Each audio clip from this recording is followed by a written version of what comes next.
ओम शांति। 22 अगस्त 2026 की ईश्वरीय मधुर महावाक्य हैं। सुनते हैं आज की बाबा की मधुर मुरली। बाबा ने कहा, मीठे बच्चे, विशाल बुद्धि बन बड़ों बड़ों की ओपिनियन ले, अनेक आत्माओं का कल्याण करो, उनसे हॉल आदि लेकर खूब प्रदर्शनियां लगाओ। प्रश्न है, अभी तुम्हें कौन सी स्मृति आई है जिसका सिमरन करो तो कभी दुखी नहीं होंगे? उत्तर है, अभी स्मृति आई कि हम पूज्य राव थे, फिर रंक बने, अब फिर से बाबा हमें राजा बना रहे हैं। हाँ, बाबा अभी हमें सारे विश्व का समाचार सुनाते हैं। हम वर्ल्ड की हिस्ट्री ज्योग्राफी को जान गए हैं। इन्हीं स्मृतियों का सिमरन करते रहो तो कभी अपने को दुखी नहीं समझेंगे, सदा खुश रहेंगे। गीत है, नयनहीन को राह दिखाओ प्रभु। ओम शांति। मीठे मीठे सिकिलदे रूहानी बच्चों ने गीत सुना। बच्चे समझते हैं कि बाप को मिलना व बाप से वर्षा लेना बहुत सहज है। गाया भी जाता है, बाप से 1 सेकंड में जीवन मुक्ति का वर्षा मिलता है। जीवन मुक्ति माना सुख शांति संपत्ति आदि का वर्षा। अब जीवन मुक्ति और जीवन बंध 2 अक्षर हैं। बच्चे जानते हैं इस समय भक्ति मार्ग और रावण राज्य के कारण सब जीवन बंध में हैं। बाप आकर बंधन से मुक्त करते हैं, वर्षा देते हैं। जैसे बच्चा जन्मा और माँ बाप मित्र संबंधी आदि समझ जाते हैं, वारिस पैदा हुआ। जैसे यह समझना सहज है, वैसे वह भी सहज है। बच्चे कहते हैं, बाबा कल पहले मिसल आप हमको आकर मिले हो, आपसे ही सहज वर्षा पाने का रास्ता मिला है। यह तो हर एक जानते हैं, नई सृष्टि का रचयिता भगवान ही है। वह हमको भटकने से बचाते हैं। कल भक्ति करते थे, आज बाप से सहज ज्ञान और राजयोग का रास्ता मिला है। बच्चे अपना अनुभव सुनाते हैं कि हमने बी के द्वारा सुना कि 2 बाप हैं। यह सिवाय तुम्हारे और कोई मुख से कह न सके कि 2 बाप हैं। तुम्हारी हर एक बात वंडरफुल है। अभी स्मृति में आता है, जो यहाँ के होंगे उनको झट स्मृति में आ जाएगा। हाँ, स्मृति में आए हुए को भी माया कोई समय जोर से थप्पड़ लगाए विस्मृत कर देती है।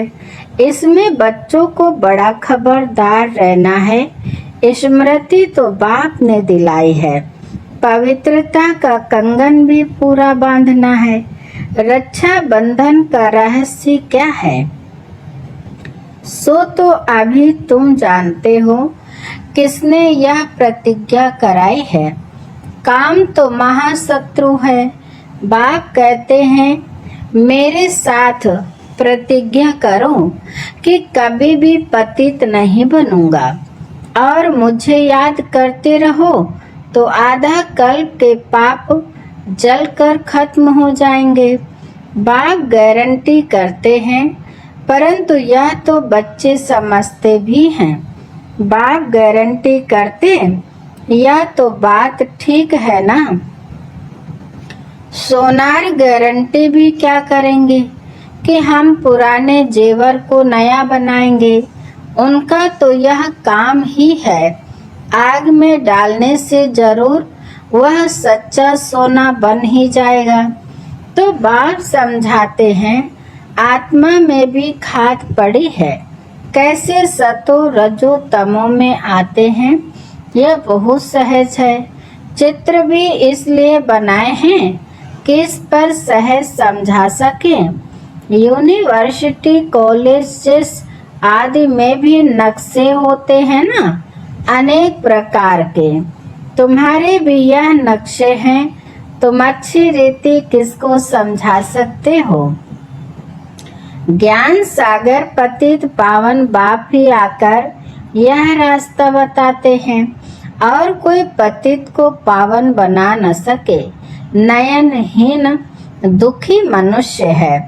तुम बच्चे जानते हो, पहले 2 युगों में दुख होता नहीं, न भक्ति होती है। वह है ही स्वर्ग। भारत के इस समय के मनुष्यों का और भारत के प्राचीन मनुष्यों का कांट्रास्ट है ना। परंतु यह और कोई समझते नहीं। कितनी पूजा चलती है। जितना जितना जो साहूकार होते हैं, उतना देवी देवताओं को अच्छे जेवर पहनाते हैं। बाबा खुद अनुभवी है। बॉम्बे में लक्ष्मी नारायण का जो मंदिर है, उनके ट्रस्टी ने लक्ष्मी नारायण के लिए हीरो का हार बनवाया था। बाबा को उस ट्रस्टी का नाम भी याद है। पहले शिव बाबा का मंदिर बनाया तो उनको बहुत सजाया, फिर देवताओं का बनाया तो लक्ष्मी नारायण आदि को भी कितने जेवर पहनाए। उस समय कितना धन था, उधन होगा। मोहम्मद गजनबी कितने ऊंट भरकर ले गए। भारत में कितना था धन था। अभी तुम यथार्थ रीति समझते हो। हमारा भारत क्या था? हमारे भारत में कुबेर का खजाना था।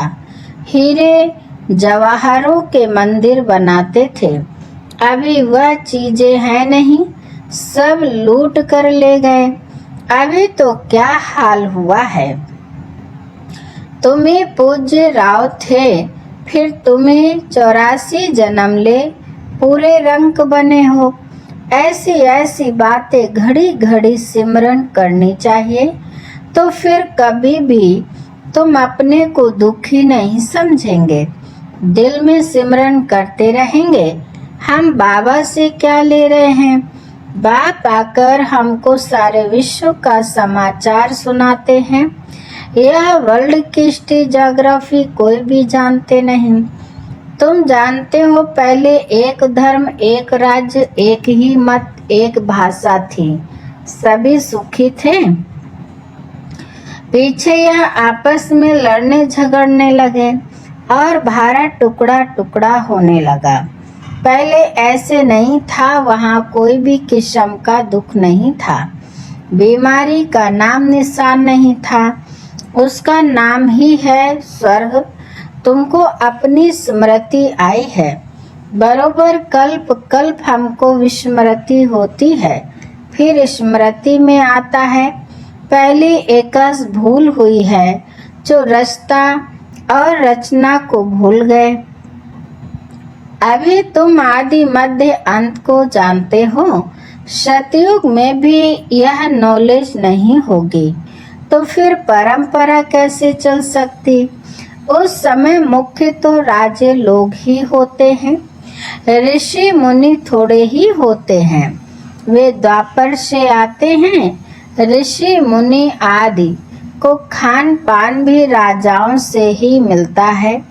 राजाएं संभाल करते हैं, क्योंकि फिर भी संन्यास करते हैं ना।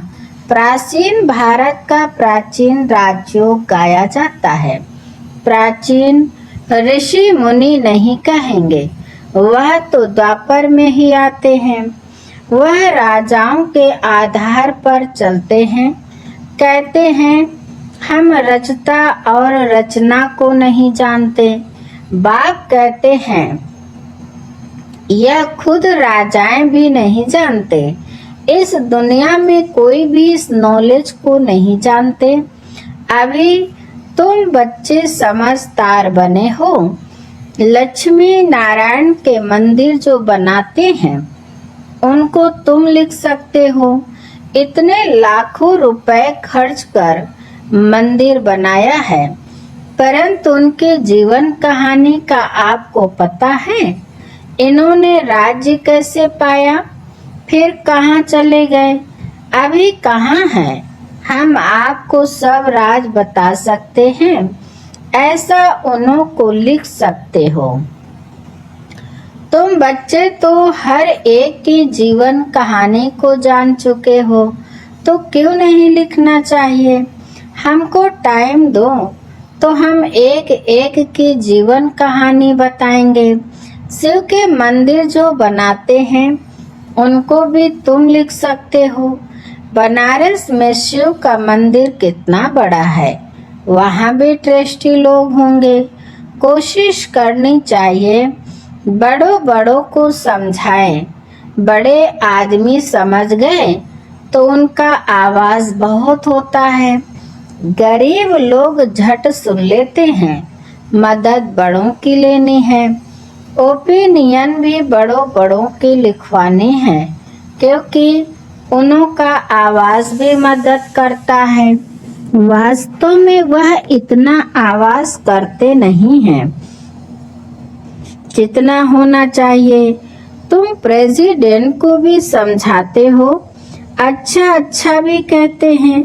चीफ मिनिस्टर, गवर्नर आदि ओपनिंग करते हैं, लिखते हैं यह बीके तो बहुत अच्छा सहज रास्ता ईश्वर से मिलने का बताते हैं, परंतु ईश्वर क्या चीज है यह कुछ भी नहीं समझते। सिर्फ उस समय कहते हैं रास्ता बड़ा अच्छा है, शांति मिलने का मार्ग अच्छा है, परंतु खुद नहीं समझते हैं। बाबा बड़ों बड़ों को समझाने के लिए भी कहते हैं, बड़े बड़े मनुष्यों से बड़े बड़े चुनामी ग्रामी हॉल है, वह ले लो। बोलो हम सब मनुष्यों के कल्याण लिए यह प्रदर्शनी हमेशा के लिए रखना चाहते हैं। सिर्फ एडवर्टाइज करनी है, ऐसे 50 या 100 हॉल लेने चाहिए।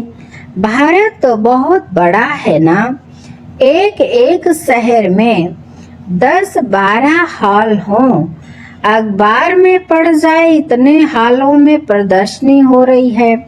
जिनको समझना है वह आकर समझे तो कितने का कल्याण हो जाएगा।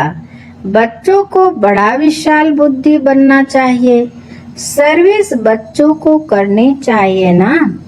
बाप सब बच्चों को कहते हैं प्रदर्शनियां बहुत जोर शोर से करो। बाबा तैयारी करा रहे हैं, बच्चों को कोशिश करनी चाहिए। यह सब समझने की बातें हैं। भगवान आते हैं, प्रजापिता ब्रह्मा द्वारा रचना रचते हैं प्रजा की, तो जरूर कितने ब्राह्मण रचे होंगे, अब फिर रच रहे हैं। कितने ब्राह्मण ब्राह्मणियां हैं। बाबा यह ब्राह्मण धर्म रचते हैं संगम पर। तुम प्रैक्टिकल में देख रहे हो और समझ रहे हो। यह बातें कोई शास्त्रों में नहीं है, तुम बच्चे समझते हो। बाबा आते ही तब है जब पति दुनिया को पावन बनना होता है। यह भी जानते हैं परमात्मा प्रजापिता ब्रह्मा द्वारा ही रचना रचते हैं, परंतु कब रचते हैं या नहीं समझते। वह समझते हैं कोई नई रचना रचते होंगे। ब्रह्मा को तो सूक्ष्म वतन में समझते हैं। अबे तुम समझते हो प्रजापिता ब्रह्मा तो यहाँ है, तुम सूक्ष्म वतन में जाते हो, पवित्र बन फिर फरिश्ते बन जाते हो, साक्षात्कार करते हैं। बच्चे आकर सुनाते हैं, वहाँ मूवी चलती है, वह है ही मूवी वर्ल्ड। तुमने मूवी बाइस्कोप को भी देखा था। अभी प्रैक्टिकल सब बातों को तुम जान चुके हो। मूल वतन है साइलेंस वर्ल्ड, वहाँ आत्माएं रहती हैं। सूक्ष्म वतन में सूक्ष्म शरीर भी है, तो जरूर कुछ भाषा भी होगी। तुम बच्चों की बुद्धि में है, हम आत्माओं का स्थान शांति धाम है। फिर है सूक्ष्म वतन, वहाँ ब्रह्मा विष्णु शंकर रहते हैं, और यह है कलयुग और सतयुग का संगम। यहाँ बाप आते हैं, यहाँ से तुम ब्राह्मण जाते हो। पियर घर और ससुर घर है ना, यहाँ दोनों तुम्हारे पियर हैं। बाप दादा दोनों मेहनत करते हैं बच्चों को गुलगुल फूल बनाने। मुसलमान भी कहते हैं गार्डन ऑफ अल्लाह। कराची में एक पठान था, वह सामने खड़ा होता था, देखते देखते गिर पड़ता था। पूछा जाता था तो कहता था हम खुदा के बगीचे में गया, खुदा ने फूल दिया। अब उनको ज्ञान तो था नहीं। अभी तुम समझते हो बगीचा किसको कहा जाता है। यह है कांटों का जंगल और वह है फूलों का बगीचा। तुम्हारी बुद्धि में सारा राज है। सतयुग क्या है, कलयुग क्या है, तुमको बहुत खुशी होनी चाहिए। सारा चक्र तुम्हारी बुद्धि में है। विस्तार तो इनका बहुत है, तुम्हारी बुद्धि में कितना शॉर्ट में बैठा हुआ है। तुम बच्चों ने रास्ता बाप द्वारा रचता और रचना को जाना है। ब्रह्मा को रचता नहीं कहेंगे, रचता एक है, बलिहारी भी एक की है। पहले पहले रचना ब्रह्मा की है, फिर कहेंगे श्री कृष्ण की। ब्रह्मा तो है, ब्राह्मण भी जरूर चाहिए। पांडवों को ब्राह्मण नहीं समझेंगे, ब्रह्मा द्वारा ब्राह्मण चाहिए। यह है रूहानी यज्ञ, इसको स्पिरिचुअल नॉलेज कहा जाता है। रूह को वही बाप ज्ञान देंगे। तुम जानते हो हमको मनुष्य नहीं पढ़ाते हैं, सभी आत्माओं को बाप पढ़ाते हैं। कहते भी हैं ब्रह्मा द्वारा स्थापना। श्री कृष्ण के लिए थोड़े ही कहेंगे, वह तो हो भी न सके। ब्रह्मा द्वारा स्थापना कौन कराते हैं? क्या श्री कृष्ण? नहीं, परमपिता परमात्मा विष्णु द्वारा पालना। ब्रह्मा और विष्णु का कितना पार्ट है। ब्रह्मा मुख वंशावली ही, फिर जाकर विष्णुपुरी के देवता बनते हैं। ब्रह्मा सो विष्णु, विष्णु सो ब्रह्मा। यह भी बच्चों को समझाया है। ब्रह्मा सो विष्णु बनने में 1 सेकंड, विष्णु सो ब्रह्मा बनने में 84 जन्म। कितनी वंडरफुल बातें हैं, कोई भी समझ न सके। यह है बेहद की बातें। बेहद के बाप से बेहद की पढ़ाई पढ़, बेहद का राज्य लेना है। सृष्टि चक्र को जानना है, आत्मा ही जानती है शरीर द्वारा।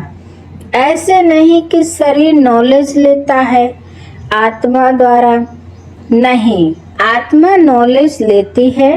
तुमको कितनी खुशी है, यह आंतरिक गुप्त खुशी होनी चाहिए। पढ़ाई के संस्कार आत्मा में है, दुख भी आत्मा को होता है। कहते हमारी आत्मा को दुखी मत करो। बच्चों को अब कितनी रोशनी मिल रही है, तुमको खुशी रहती है। सागर से रिफ्रेश हो, बादलों को मिलकर वर्षा बरसानी है। आपस में मिलकर प्रदर्शनी आदि तैयार करने में मदद करो। शौक होना चाहिए, सर्विस सर्विस और सर्विस। अच्छा, अभी बाप दादा हम बच्चों से नमस्ते करते हैं। मीठे मीठे शिकिलदे बच्चों प्रति माता पिता बाप दादा का याद प्यार और गुड मॉर्निंग। रूहानी बाप के रूहानी बच्चों को नमस्ते। हम रूहानी बच्चों की रूहानी माता पिता बाप दादा का याद प्यार और गुड मॉर्निंग, नमस्ते नमस्ते नमस्ते, शुक्रिया बाप दादा, शुक्रिया। धारणा के लिए मुख्य सार नंबर 1 है, बाप द्वारा मिली हुई नॉलेज का सिमरन कर अपार खुशी में रहना है। विशाल बुद्धि बन जोर शोर से सर्विस करनी है।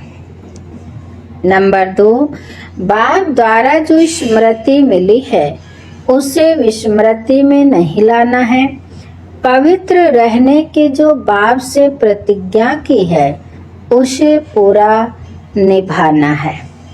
वरदान है, न्यारेपन के अभ्यास द्वारा फरिश्ते रूप का साक्षात्कार कराने वाले निरंतर सहयोगी भाव। विस्तार है, जैसे कोई भी वस्त्र धारण करना व ना करना अपने हाथ में होता है, ऐसा अनुभव इस शरीर रूपी वस्त्र में हो। जैसे वस्त्र को धारण करके कार्य किया और कार्य पूरा होते ही वस्त्र से न्यारे हुए। शरीर और आत्मा दोनों का न्यारापन चलते फिरते अनुभव हो तब कहेंगे निरंतर सहज योगी। ऐसे डिटैच रहने वाले बच्चों द्वारा अनेक आत्माओं को फरिश्ते रूप और भविष्य राजपथ के साक्षात्कार होंगे। अंत में इस सर्विस से ही प्रभाव निकलेगा। स्लोगन है, संगम का 1 सेकंड भी व्यर्थ गवाना अर्थात 1 वर्ष गवाना। अच्छा, आज की मुरली से अव्यक्ति सारे हैं, सुनते हैं।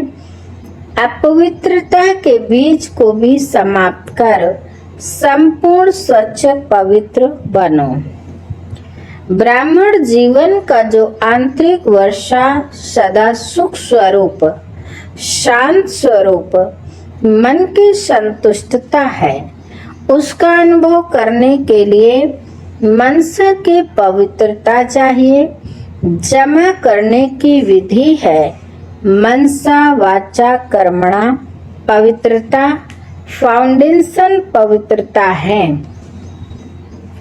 सेवा में सफलता का आधार भी पवित्रता है। संकल्प व बोल में और कोई भी भाव मिक्स नहीं हो। भाव में भी पवित्रता, भावना में भी पवित्रता हो। अच्छा, आज की मुरली यहीं पर समाप्त होती है। मीठे मीठे प्यारे प्यारे बाप दादा को दिल से बहुत बहुत शुक्रिया और आप सभी महान आत्माओं को भी दिल से शुक्रिया। ओम शांति शांति।